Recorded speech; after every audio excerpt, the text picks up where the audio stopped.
Breaking news tonight, a Malaysia Airlines flight with 239 people on board, including 4 Americans, has gone missing. Could just a few words hold the key to one of aviation's greatest mysteries? On the night of March 8, 2014, Malaysian Airlines Flight 370 vanished from civilian radar screens, carrying 239 people on a routine red-eye flight from Kuala Lumpur to Beijing. Initial investigations suggested the co-pilot spoke the last words before contact was lost, but even that early detail would later be revised. More than a decade later, new breakthroughs in technology have painted a clearer picture of that night, revealing a chilling sequence of events hidden in plain sight. The last words transmitted from the cockpit were deceptively ordinary, calm, professional, utterly routine. At precisely 1:19 a.m. Malaysian time, the voice of Malaysian 370 acknowledged a standard air traffic control instruction to switch frequencies as the Boeing 777 crossed from Malaysian into Vietnamese airspace over the South China Sea. The brief 5-word message, "Good night, Malaysian 370, was unremarkable. There was no hint of distress, no urgency, no irregularity. The Malaysian government later confirmed that the transmission adhered fully to normal protocol. At first, early reports suggested a casual phrasing, "All right, good night," leading the public to speculate about a problem in the cockpit. Was something wrong? Was the plane in trouble? 2 weeks later, Malaysia's Transport Ministry released the full transcript, clarifying that the words were standard and professional. Yet, by then, the seed of suspicion had already been planted. Theories of hijacking, pilot distress, and technical failure began to spread. Who spoke those words remains uncertain. Early analyses used voice identification technology to suggest the co-pilot, 27-year-old Farik Abdul Hamid, delivered the message. Later summaries hinted that it could have been the captain, 53-year-old Zahari Ahmad Shah. The official transcript never definitively named the speaker, leaving the question open even today. Regardless, the significance of those words was profound. Within 7 minutes at 1:21 a.m., the plane's transponder was deliberately switched off. Someone in the cockpit had altered the flight path, turning the plane westward across the Malay Peninsula, heading away from its scheduled route to Beijing. No distress signal was sent, no emergency code. Silence descended, a silence that would endure for years. To understand the events that night, it helps to know the people in the cockpit. Captain Zahari Ahmad Shah was a seasoned pilot with over 18,000 flight hours, more than 8,000 of them on the Boeing 777. Colleagues described him as meticulous and deeply professional. Yet, beneath his calm exterior were troubling personal signs. In the weeks leading up to the flight, his marriage was deteriorating. His wife would later tell investigators that he had withdrawn, spending long hours alone with the flight simulator he had built at home. His daughter remembered a man distant and lost in thought, not the father she knew.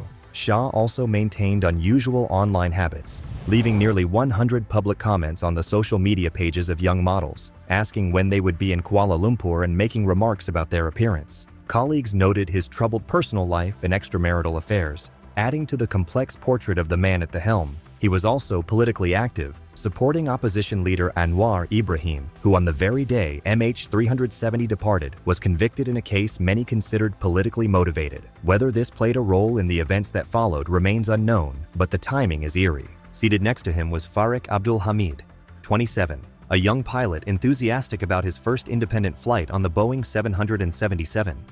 Though he had 2,763 flight hours, only 39 were in this aircraft. This flight was essentially his final check ride before certification to operate the plane independently. Farik was described as charming, unassuming, and eager to experience larger aircraft and more exotic destinations. His records showed no history of concerning behavior or red flags. The passengers aboard the flight came from over a dozen countries, making the plane a moving United Nations. Most were Chinese nationals, traveling home or for business. Others were Malaysians, Indonesians, Indians, Americans, Canadians, and French citizens. There were honeymooning couples, conference-goers, families reuniting. 4 ticketed passengers never boarded, their seats reassigned. Decisions that, in hindsight, saved their lives. 2 others boarded using stolen passports, a detail that initially sparked concerns about terrorism, but later investigations suggested were likely migrants attempting to reach Europe illegally, not dangerous actors. The plane itself was a Boeing 777-200ER, capable of carrying up to 282 passengers. On that night, it was relatively light, with 227 passengers and 12 crew members. Its reliability was unquestioned, and yet in the moments following the routine good night from the cockpit, it disappeared. The transponder ceased transmitting, civilian radar lost track, and within minutes the aircraft was heading westward, away from its scheduled flight path. Military radar confirmed the deviation. This was no technical error or navigational glitch. It required deliberate manipulation. For the next 7 hours, MH370 was tracked only through automated satellite handshakes, the so-called Inmarsat pings, which revealed that the plane remained in the air but provided no details about its precise location or the condition on board. There were no cries for help, no signals of distress. The deliberate nature of the course change suggested someone with extensive piloting knowledge had full control over the cockpit. The passengers remained unaware that their journey to Beijing had turned into a flight into oblivion. Initially, when MH370 failed to contact Vietnamese air traffic control and missed its scheduled arrival in Beijing, authorities assumed a technical glitch or minor miscommunication. Perhaps the pilots had switched to the wrong frequency, or there was a brief equipment failure. They expected the plane to appear on radar elsewhere. It didn't. Search operations commenced immediately, focusing on the South China Sea. Ships and aircraft from Malaysia, Vietnam, China, Singapore, and the United States combed the waters. Days passed with no trace. The picture shifted when military radar data revealed that the aircraft had turned back, crossing Malaysia toward the Andaman Sea. Search areas moved westward, focusing on the Indian Ocean side of the Malay Peninsula. But still, nothing was found. It wasn't until engineers analyzed satellite handshakes using the Doppler effect that they could infer the aircraft's final trajectory, southward, deep into the southern Indian Ocean, far from land, in some areas with water depths exceeding 6,000 meters. The conclusion was grim. The plane had run out of fuel, and all aboard had likely perished. From 2014 to 2017, the Australian Transport Safety Bureau led an unprecedented underwater search using autonomous vehicles equipped with advanced sonar. The team mapped 120,000 square kilometers of ocean floor, roughly the size of England, revealing shipwrecks, geological features, and even a 19th century anchor, but no trace of MH370. In 2017, the search was suspended after 3 years and over $200 million spent, leaving families devastated and investigators frustrated. In 2018, Ocean Infinity, a private company, resumed the search under a no-find, no-fee contract, deploying even more advanced autonomous vehicles to scan an additional 112,000 square kilometers. Month after month, the vehicles painted detailed images of the ocean floor, searching for any sign of the Boeing 777. While the main wreckage remained elusive, pieces of the plane began to wash ashore on distant islands and coastlines. In July 2015, a flaperon, a key part of the wing, was found on Reunion Island, thousands of miles from the disappearance site. French authorities confirmed it belonged to MH370. Over the following years, additional debris washed up in Mozambique, South Africa, Mauritius, and Tanzania, following patterns consistent with ocean currents flowing westward across the Indian Ocean. The fragments indicated high-speed impact with water, although some analysts suggested a controlled ditching could also explain the damage. The location of the final crash site, however, remained uncertain, lost in the vast, remote ocean. Amid this, theories flourished. Pilot suicide emerged early as a plausible explanation. Captain Shah's home flight simulator contained a route remarkably similar to the southern Indian Ocean path inferred from satellite data. The manual nature of the course deviation, the deliberate shutdown of communication systems, and the absence of distress signals pointed toward intentional action by someone with advanced piloting skills. Shah's personal life, fraught with marital strife, behavioral anomalies, and withdrawal in the weeks leading up to the flight, added weight to this theory. Former Australian Prime Minister Tony Abbott even stated in 2020 that Malaysian officials privately considered murder-suicide likely, though publicly they could not declare it due to political and legal implications. No suicide note or manifesto was ever found. This absence is common in aviation-related suicides. Pilots rarely leave explanations. The 495-page Malaysian Safety Investigation report released in 2018 was careful in its conclusions. It confirmed the plane's path was manually altered, communication systems were disabled, and MH370 likely flew for 7 hours before crashing after fuel exhaustion. Yet it refrained from definitively naming the responsible individual, citing the potential liability for Malaysia Airlines and the Malaysian government. Other theories persisted. Hijacking or terrorism were considered, especially with the 2 passengers who boarded using stolen passports, but investigations ruled out organized terrorist involvement. Corporate espionage was even suggested due to the presence of employees from Freescale Semiconductor on board, but no evidence linked them to the disappearance. Every alternate explanation struggled against the overwhelming facts pointing to deliberate cockpit action. The tragedy of MH370 is a study in contrasts. The normalcy of the last words, the professionalism of the crew, and the sudden descent into untraceable darkness. That calm, "Goodnight Malaysian 370, was followed by 7 minutes of silence, then the plane's deliberate deviation into the night. Over the years, technological advances have allowed investigators to reconstruct its likely path. But the human story, the choices made in the cockpit, the lives lost, and the unanswered questions remains haunting. Every passenger had a story.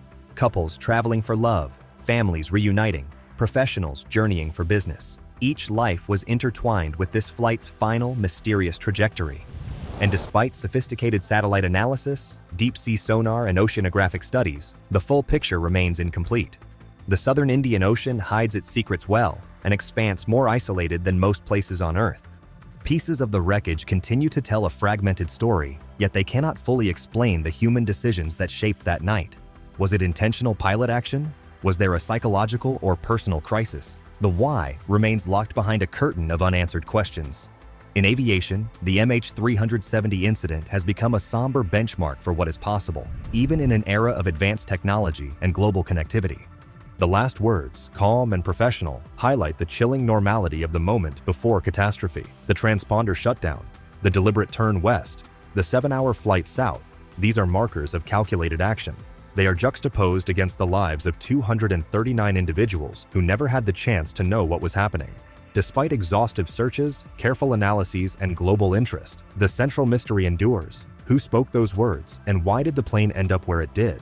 The satellite pings, ocean currents, and pieces of debris scattered across thousands of miles suggest a southern Indian Ocean crash site, but they also underline the remoteness and inaccessibility of the final resting place. The world watched, searched, speculated, and mourned, but the vast ocean kept its secrets. The story of MH370 is one of profound tragedy, a testament to human curiosity, grief, and the limits of understanding. Ultimately, the disappearance of Malaysian Airlines Flight 370 is a stark reminder that even in the age of GPS, satellites, and advanced aircraft, mysteries can remain unsolved. It is a narrative of ordinary words, "Goodnight Malaysian 370, followed by extraordinary consequences. Ordinary words that concealed a calculated deviation. Ordinary words that preceded the greatest aviation enigma of the 21st century. For those following the story, the MH370 case is more than statistics or search grids. It is the human toll, the sudden disappearance, the unanswered questions, and the painstaking investigative work that continues to this day. Families, investigators, and aviation experts remain united in the pursuit of answers. Each fragment of debris, each satellite ping, each sonar image represents both progress and reminder of the unknown. Even now, 10 years on, new technological approaches promise the possibility of greater clarity. Advanced satellite analysis, ocean modeling, and underwater robotics may yet reveal the plane's final resting place. But the central enigma, the intentions, the decisions, the human element, may never be fully understood. The last words remain calm, professional, utterly ordinary, and yet hauntingly ominous in hindsight. MH370's story is a testament to the fragility of human life, the complexity of aviation, and the unfathomable expanse of the oceans. It is a narrative that spans continents, oceans, and decades, and yet remains unresolved. It reminds us that even in an interconnected world, some mysteries are beyond reach, locked in silence, carried by currents and time, leaving us to wonder about those final, ordinary words and the extraordinary events that followed. Even as debris from MH370 began washing ashore thousands of miles from its likely crash site, the world remained desperate for answers. Each fragment, whether a wing flaperon on Reunion Island or a piece of fuselage in Mozambique, offered clues, yet also deepened the mystery. The fragments confirmed that the aircraft had indeed ended its flight in the Indian Ocean, but the exact location remained unknown. Ocean currents complicated the picture further, carrying wreckage thousands of miles from the impact point, making reverse tracking an almost impossible task. For families of the passengers, every discovery was bittersweet. Each washed-up piece brought confirmation that their loved ones were gone, yet it also renewed hope that the main wreckage might still be found. The uncertainty, the constant waiting, and the lack of closure created a uniquely painful limbo. For parents, spouses, and children, life became a mix of grief and anticipation. Every news headline, every report of a new fragment was a reminder that their loved ones had disappeared under circumstances none could understand. The scale of the search operation was unprecedented. Initially, the focus was on the South China Sea, the last known location from civilian radar. Ships and aircraft from multiple nations, including Malaysia, Vietnam, China, Singapore, and the United States, coordinated a meticulous search grid. The area covered thousands of square miles, and yet no trace of the plane was found. Confusion reigned in the early days, as authorities tried to reconcile missing communications with the absence of radar signals. Even sophisticated military radar initially struggled to track the plane's deviation. It wasn't until analysts reviewed military radar that the shocking truth emerged. MH370 had turned back over Malaysia, heading west rather than northeast toward Beijing. This revelation shifted the entire search to the Indian Ocean, an area far more remote and unforgiving than initially imagined. The implications were staggering. The plane had likely flown for hours beyond conventional tracking, into waters where recovery would be extraordinarily difficult. Satellite technology provided the next breakthrough. Inmarsat, a communications satellite operator, had received automatic handshakes from MH370 even after it disappeared from radar. These pings, seemingly routine, became a lifeline for investigators. By analyzing the Doppler effect, the slight changes in frequency as the aircraft moved relative to the satellite, engineers could trace a probable path into the southern Indian Ocean. This analysis suggested the plane had flown for over 7 hours after losing contact with air traffic control. The conclusion was grim. Fuel exhaustion would eventually force the plane down in one of the most remote and deepest regions of the ocean, leaving little chance of survival. Australian authorities took the lead in coordinating an underwater search, focusing on a massive swath of ocean floor in the southern Indian Ocean. Advanced autonomous underwater vehicles were deployed, scanning hundreds of thousands of square kilometers at depths reaching 6 kilometers. The vehicles painted detailed maps of the ocean floor, revealing previously unseen geological features, including underwater mountains, valleys, and plains. Shipwrecks from centuries past were cataloged, and even a 19th century anchor came to light. Despite the painstaking work, the main wreckage of MH370 remained elusive. The search cost hundreds of millions of dollars, yet the ocean kept it secret. Ocean Infinity's later efforts in 2018 brought renewed hope, utilizing more advanced sonar and expanded search grids. These vehicles descended into the abyss, methodically scanning the seafloor for any trace of the Boeing 777. Month after month, they combed through the darkness, but the wreckage was not found. While this private search remained under a no-find, no-fee contract, it underscored the difficulty of locating a large object in one of the most isolated regions on Earth. Meanwhile, investigators delved deeper into the flight simulator recovered from Captain Shah's home. The simulator revealed a route into the southern Indian Ocean strikingly similar to the path inferred from satellite data. This finding, combined with the deliberate transponder shutdown, suggested intentional action by someone with intimate knowledge of the aircraft. The picture painted by these technical clues supported the growing theory of pilot suicide. Investigators noted that Captain Shah's personal life, marital problems, and behavioral patterns in the weeks leading up to the flight aligned with this possibility.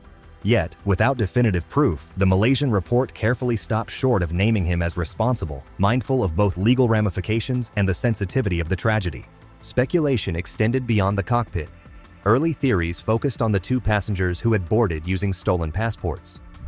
Some suggested a terrorist plot or hijacking, though investigations later found these individuals were likely migrants attempting to reach Europe illegally. No terrorist group claimed responsibility, and no evidence connected them to the disappearance. Others suggested that the presence of employees from Freescale Semiconductor on the flight indicated a potential corporate espionage angle. Analysts hypothesized that sensitive technology or trade secrets could have been a motive, but no concrete evidence supported this claim. As the search progressed, the human stories became increasingly poignant. Each passenger had a narrative: students, professionals, families, honeymooners, whose lives were abruptly erased by circumstances beyond their control. 4 passengers never boarded, their absence serendipitously sparing them from the disaster. These seemingly small acts, missing a flight, swapping a seat, illustrated how unpredictable life can be. The rest, along with the 12 crew members, were caught in a chain of events they could not have anticipated.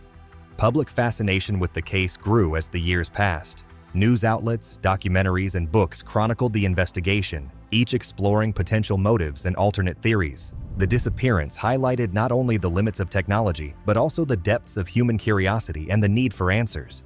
Every discovery, every new piece of debris only reinforced the sense of scale and mystery surrounding MH370. The physical evidence, pieces of the aircraft recovered across the Indian Ocean basin, offered insights but not closure. Damage patterns indicated high-speed impact with water, although controlled ditching could not be entirely ruled out. Ocean currents carried debris across vast distances, a natural phenomenon complicating investigators' ability to pinpoint the crash site. Each fragment was a clue, yet collectively, they failed to provide the full picture. In parallel, families of the victims engaged in advocacy, pressing governments and aviation authorities for transparency and thorough investigation. Their grief was compounded by the lack of closure, the uncertainty about the final moments, and the absence of definitive answers. Support networks formed globally, connecting families, experts, and concerned citizens who followed every update closely. International response highlighted the complexity of aviation safety and crisis management. Countries coordinated search efforts, shared satellite data, and contributed resources, demonstrating the necessity of multinational cooperation in such unprecedented cases. The search operations, spanning thousands of miles and multiple time zones, set new benchmarks for coordination and technological deployment. Meanwhile, technological developments continue to enhance investigative potential. Ocean modeling, advanced sonar mapping, and machine learning allowed analysts to refine crash site predictions and simulate debris drift patterns over time. These techniques improved the understanding of where MH370 likely ended its flight. Yet even with these tools, the vastness and remoteness of the ocean floor posed significant challenges. The psychological aspect of the tragedy drew attention as well. Experts analyzed the behavior of the flight crew, the circumstances leading to deliberate actions in the cockpit, and the potential motives behind such decisions.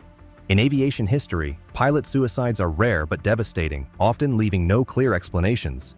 MH370 became a case study in both the limitations of monitoring systems and the need for awareness of human factors in aviation safety. MH370 also reshaped public perception of airline security.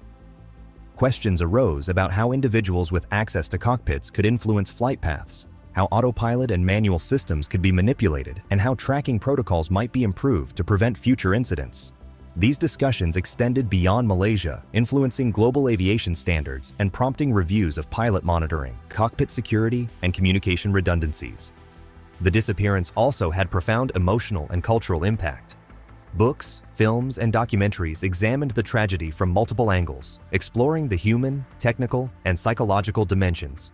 Public interest remained high, fueled by the enigmatic calm of the last words, the inexplicable deviation, and the vast unknown that concealed the final resting place of MH370. The phrase, "Goodnight Malaysian 370, became both haunting and emblematic of the ordinary preceding the extraordinary, a chilling reminder of how life can pivot on a single moment. Even today, the story of MH370 continues to captivate the imagination. Debris analysis, oceanic simulations, and satellite modeling provide partial insights, but many questions remain unanswered. Who spoke the last words? What was happening in the cockpit during the final minutes? Why did the flight deviate so dramatically? These questions persist, maintaining the mystery of MH370 as one of aviation's greatest enigmas.